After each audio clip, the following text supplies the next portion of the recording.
Cream से हटके भी बहुत से ऐसी टेक्निक्स हैं जिसके थ्रू बहुत जल्दी एजिंग को ख़त्म किया जा सकता है। तो वो कौन कौन से ऐसे तरीके हैं जिनके थ्रू हम एजिंग को थोड़ा सा पहले रोक लें, या फिर अगर एजिंग आ गई है तो उसको हम बैलेंस कर लें, ज़रा कंट्रोल कर लें? जी फिज़ा, बिल्कुल। देखिए, सबसे पहले ट्रीटमेंट से पहले सबसे पहले तो आपकी स्किन केयर रूटीन जो है वो फाउंडेशन है, वो बुनियाद है। स्किन केयर रूटीन आपने अपनी पहले ठीक करनी है कि मॉर्निंग में क्या अप्लाई करना है, रात को क्या अप्लाई करना है, क्लेंजिंग कैसे करके सोना है। उसके बाद आते हैं प्रोसीजर्स। अच्छा। अब बहुत सारे, अब एजिंग जब एक दफ़ा स्टार्ट हो जाती है, अब रिसर्च ये कहती है कि आपके 20 ईयर्स के बाद आपका कोलेजन टूटना शुरू हो चुका होता है। उसके नज़र वो 30s के बाद आना शुरू होता है, लेकिन हमें जो प्रिवेंटिव मेजर्स हैं वो लेट 20s या अर्ली 30s में लेना शुरू कर देनी चाहिए। और ऐसे बहुत से ट्रीटमेंट्स अवेलेबल हैं जो कि आपने अपने बेसलाइन पे रखने हैं, जो आप मंथली या 3 मंथली कुछ ऐसे ट्रीटमेंट्स हैं जो आप ले सकते हैं, जिससे आपके 50-60 साल तक आपकी स्किन बिल्कुल यंग रहती है और आपका कोलेजन जो है वो बनता रहता है और स्किन पे ग्लो बरकरार रहता है। उसमें मैं जब भी क्लिनिक में पेशेंट्स आते हैं तो उनको मैं गाइड करती हूँ कि 2 तरह के ट्रीटमेंट्स हम डिवाइड करते हैं। एक वो ट्रीटमेंट्स जो हम आपकी स्किन सरफेस के ऊपर कर रहे होते हैं, जो स्किन की ग्लो के लिए हैं, लाइक हम स्किन को बार बार साफ़ कर रहे हैं और स्किन का ग्लो, उसकी पिगमेंटेशन, उसकी दाग धब्बे, छाइयाँ, और अगर एक्स्ट्रा बाल हैं, गैर ज़रूरी बाल हैं, रुआं है जो आपके फेस को एक काला सा मास्क दे देता है, उसको ट्रीट करने के लिए कुछ ट्रीटमेंट्स डिज़ाइन किए गए हैं। और फिर दूसरे कुछ ट्रीटमेंट्स होते हैं जो आपके कोलेजन बूस्टर्स होते हैं। अच्छा। कि जो आपकी कोलेजन के प्रोडक्शन को बढ़ाते रहें और आपकी स्किन की स्ट्रेंथ को बरकरार रखें। तो मैं इन 2 कैटेगरीज़ में डिवाइड कर देती हूँ प्रोसीजर्स को। तो जो आपकी सरफेस के ऊपर होते हैं वो तो मंथली आपको लेने पड़ते हैं, या फॉर दैट मैटर आपको 1.5 महीने बाद या 2 महीने बाद लेना पड़ता है, क्योंकि स्किन का जो साइकिल है वो 30 डेज़ का होता है। 30 डेज़ के बाद आपकी ट्रीटेड स्किन जो है वो ख़त्म हो चुकी होती है और फिर आपकी वही पुरानी वाली स्किन दाग धब्बों वाली और अच्छा, ये सिर्फ 30 दिन तक रहती है? ये 30 दिन तक इफेक्ट। आप जैसे आप कोई सैलून फेशियल भी लेते होते हैं, जैसे पहले सैलून फेशियल्स बहुत इन थे, तो वो भी 30 दिन से आपने देखा होगा, 1 महीने से ज़्यादा जो भी आप सरफेस पे काम करते हैं, फॉर एग्जांपल अगर आप पॉलिशर भी लेते हैं तो 30 दिन से ज़्यादा उसका इफेक्ट नहीं रहता। तो क्या ये जो डॉक्टर्स हैं, मेडिकल जो है, वो अलाउ करता है कि हम पॉलिशर्स ले सकते हैं? क्योंकि बहुत से लोग कहते हैं पॉलिशर्स स्किन के लिए नहीं है, स्किन को बर्न कर देता है। इसका सवाल का जवाब मैं आपसे लूँगी। एक कॉल है हमारे साथ। अस्सलाम वालेकुम। वालेकुम अस्सलाम। आपकी आवाज़ कम आ रही है, ज़रा ऊंचा बोलिएगा। रावलपिंडी से है हमारे साथ।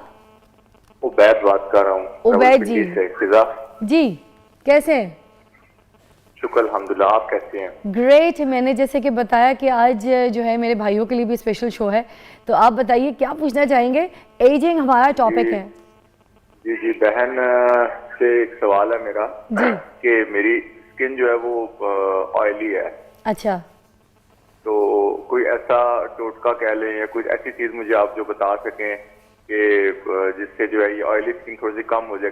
दरअसल मेरी नजर का थोड़ा सा इशू है ना, वीक है, तो वो जो मैं ग्लासेस पहनता हूँ ना, तो वो जैसे मैं काम करता हूँ, मेरा दरअसल मैकेनिकल काम है, मशीनरी से रिलेटेड ना। हाँ। तो ये लेडीज के दुपट्टे वगैरह डिजाइन करता हूँ मैं, दुपट्टे वगैरह। अच्छा। पिको वगैरह का नाम शायद आपने सुना हो। जी जी जी। पिको होती है दुपट्टों के ऊपर, किनारों के ऊपर ना, तो मेरा वो काम है। तो दरअसल मुझे नीचे देखना पड़ता है, तो वो मेरी ऐनक जो है ना वो ढलक के नीचे आ जाती है नाक के ऊपर, ऑयली स्किन होने तेल की वजह से। मतलब इतना तेल है, मैंने ये तो सुना था कि नाक पे तेल आ जाए तो पकौड़े तल लो। ये पहला तेल नाक का ऐसा सुना है जिसकी वजह से चश्मा डिग जाता है। चश्मा नीचे आ जाता है फ्लिप करके। अच्छा, thank you so much Ubaid आपकी कॉल का। मगर आज का हमारा जो टॉपिक है वो एजिंग है, तो इस पे हम आएंगे ऑयली स्किन के ऊपर। 2-3 दिन हमें थोड़ा सा टाइम दे दें, मगर क्योंकि इतनी प्यारी कॉल थी कि उनका चश्मा नहीं डिग रहा है या डिगे जा रहा है तो फिर आपके लिए हल्का सा हल हम बता देते हैं। तो आप बता दें जल्दी से। बिल्कुल। देखिए, एक तो सबसे ज़रूरी ये चीज़ होती है कि आपको, जैसे डॉक्टर साहिबा भी बता रही हैं, कि क्लिनजिंग करना, डेली अपने चेहरे को साफ़ करना वो बहुत ज़रूरी होता है। और उसको किस तरह किया जाए? आप एलोवेरा जेल ले लें, एलोवेरा का पत्ता लीजिए, उसके अंदर तकरीबन 2 इंच के करीब वो पत्ता ले लीजिए और उसका जेल निकाल के थोड़ी सी हल्दी, यानी 1 टेबल स्पून अगर एलोवेरा जेल है, उसमें 1 चुटकी हल्दी और थोड़ा सा लेमन डाल के एक मिक्सचर बना के रख लीजिए। रोज़ाना जब आप घर पे आते हैं तो वापस आके अच्छी तरह से उसको फेस पे लगा लें। 10-15 मिनट लगाने के बाद उसको हल्के हाथ का रब ऑफ करके उतार दीजिए। उतारने के बाद अगर आप कॉर्नफ्लोर ले लें, कॉर्नफ्लोर ईजिली घर में होता है, जिसको सूप में भी डालते हैं, 1 चम्मच कॉर्नफ्लोर में रोज़ वाटर डाल के उसका पैक अपने से फेस पे लगाएं। थोड़ी देर के बाद मुंह धो लें, आप वाजिया फ़र्क देखेंगे अपनी ऑयली स्किन में। ज़बरदस्त। एक और कॉल है हमारे साथ, जल्दी से लेंगे। हमारे पास वाह कैंट से कॉल है। समरा, अस्सलाम वालेकुम। अस्सलाम वालेकुम फिजा मैम, कैसी है? मैं आपकी बहुत बड़ी फैन हूँ और मैंने अभी आपका शो देखा है और मेरी टॉपिक भी ऐसा है कि मैं आपसे क्वेश्चन पूछना चाह रही हूँ जी कि मेरी एज अभी है 31 ईयर्स। ठीक है। तो मेरी आंखों के नीचे इस तरह झुर्रियाँ और वो फाइन लाइन जिस तरह आ रही होती हैं और बच्चों की डिलीवरी में जो छाइयाँ वगैरह बन जाती हैं उस तरह मेरा फेस काफी खराब हो गया। अच्छा। तो मैं एक हाउस वाइफ हूँ, तो मतलब इस तरह वो कोई खास नहीं है कि हम लोग वही पार्लर वगैरह का जाने का कोई सिस्टम नहीं है। तो घर में मैं ऐसा क्या कर सकती हूँ कि मेरा फेस थोड़ा ग्लो करे या ये रिंकल्स और ये छाइयाँ वगैरह मतलब कुछ कम हो जाए या बेहतर हो जाए? मैं आपको अभी जवाब देती हूँ, हमारे साथ रहिएगा शो पे। समरा, मुझे बताइएगा कि इनका जो मसला है वो थोड़ा सा झाइयों वाला भी है और साथ साथ इनका रिंकल्स का मसला आ गया जो आंख के नीचे है।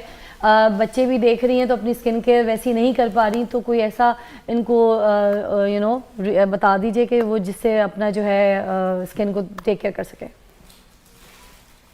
घर पे रह के 3 चीज़ें बहुत इंपॉर्टेंट है जिसे आप देख सकते हैं, लाइक ABC अगर हम याद रखने के लिए रखें। A फॉर एंटीऑक्सीडेंट्स, जिसमें एंटीऑक्सीडेंट्स हमारे डिफरेंट अवेलेबल होते हैं वो, प्लस उसके साथ साथ रेटिनॉइड्स हम स्टार्ट कर सकते हैं। रेटिनॉइड्स क्या होते हैं? विटामिन A डेरिवेटिव्स होते हैं, उसकी क्रीम्स अवेलेबल होती हैं। ठीक है। तो वो एंटी एजिंग प्रॉपर्टीज होती हैं उसकी, और साथ साथ ये आपके मेलाज्मा पे भी काम करता है। देन B अच्छा, रेटिनाइल में इनको ये भी देखना पड़ेगा ना समरा जी, इनको ये भी देखना पड़ेगा ना कि इनकी ड्राई स्किन है या ऑयली स्किन है, क्योंकि रेटिनाइल भी अब 2 किस्म के आने लग गए, for the dry skin as well and for oily skin. क्योंकि पिछले टाइम पे अभी मैंने गलती कर दी थी, I have the dry skin, तो मैंने गलत रेटिनॉइल्स यूज कर लिए थे। तो ये जरूर इनको रेकमेंड कर दे, बल्कि कोई ब्रांड भी कर दें। आई रिक्वेस्ट यू कि बल्कि किसी को ब्रांड भी भले आप रेकमेंड करें ताकि वो सही चीज खरीद सके। ठीक है, ओके। अच्छा, इसमें फिजा हमारे पास रेटिनॉल सीरम्स भी अवेलेबल हैं विद हाइलुरोनिक एसिड। तो हाइलुरोनिक एसिड के साथ जब कॉम्बिनेशन में यूज करते हैं तो उससे फिर आपको एक मॉइस्चराइजिंग इफेक्ट भी देता Perfect, है। yes. प्लस अगर आप सिंपल लाइक रेटिनॉइड्स लगा रहे हो तो रेटिनॉइड्स आप किसी भी अच्छे मॉइस्चराइजर में मिक्स करके नाइट टाइम में लगाओ। इसको आप डे टाइम में नहीं लगाते क्योंकि स्किन फोटो सेंसिटिव हो जाती है। परफेक्ट। अच्छा, तो आप इसको नाइट में लगाएं। देन सेकेंड स्टेप ये होना चाहिए कि बैरियर, आपने बैरियर बनाना है अपनी स्किन पे। एक सन स्क्रीन आपका बहुत अच्छा एक इफेक्टिव सन स्क्रीन होना चाहिए। अच्छा, अब वो जो आपने हाइलुरोनिक के साथ जो रेटिनॉइल बताया था उसका ब्रांड उनको प्लीज कोई बता दे जाके वो मार्केट में इजीली खरीद सके। ब्रांड नेम देखो, डिफरेंट ब्रांड्स के आते हैं। आप अगर ओवर द काउंटर देखो तो उसमें लॉरियल के भी अवेलेबल हैं। अच्छा, क्योंकि कंपनी नेम हम नहीं तो लॉरियल में भी अवेलेबल हैं, जिसमें आपके पास बहुत अच्छा है ये सीरम जो है इनका। अच्छा, क्योंकि डॉक्टर समरा मैंने बहुत से ऐसे शोज देखे हैं ना, क्योंकि जिन शोज में हम ये तो बता देते हैं कि आप ये इस्तेमाल कर लें, मगर जब तक हम चीज़ या किसी ब्रांड का नाम नहीं बताते ना कि कौन सा सही ब्रांड है जो सही काम कर रहा है या कौन सी ऐसी दवाई है, तो उसका अगर जब हम नाम बता देते तो सामने वाला जो पेशेंट है ना उसको बहुत हेल्प हो जाती है। तो मेरे मॉर्निंग शो करने का जो मकसद है ना वो ये है कि मैं उनको उस पूरे कंप्लीट हल जो है उनके सामने उनके लिए आसान कर दूं, जाके तब ईजिली सब कुछ उनकी ज़िंदगी में अवेल हो जाए। ओके, उसमें आप अगर आपको सीरम ओवर द काउंटर आप सीरम नहीं लेना चाह रहे, कोई ब्रांडेड नेम कंपनी नेम से लेना चाह रहे हैं, तो स्किन ए क्रीम आती है जो कि रेटिनॉइड्स है, उसका P साइज लें विद मॉइस्चराइजर। कोई भी आप डरमाइव ऑयल फ्री भी आता है मॉइस्चराइजर और ऑयली स्किन के लिए भी आता है।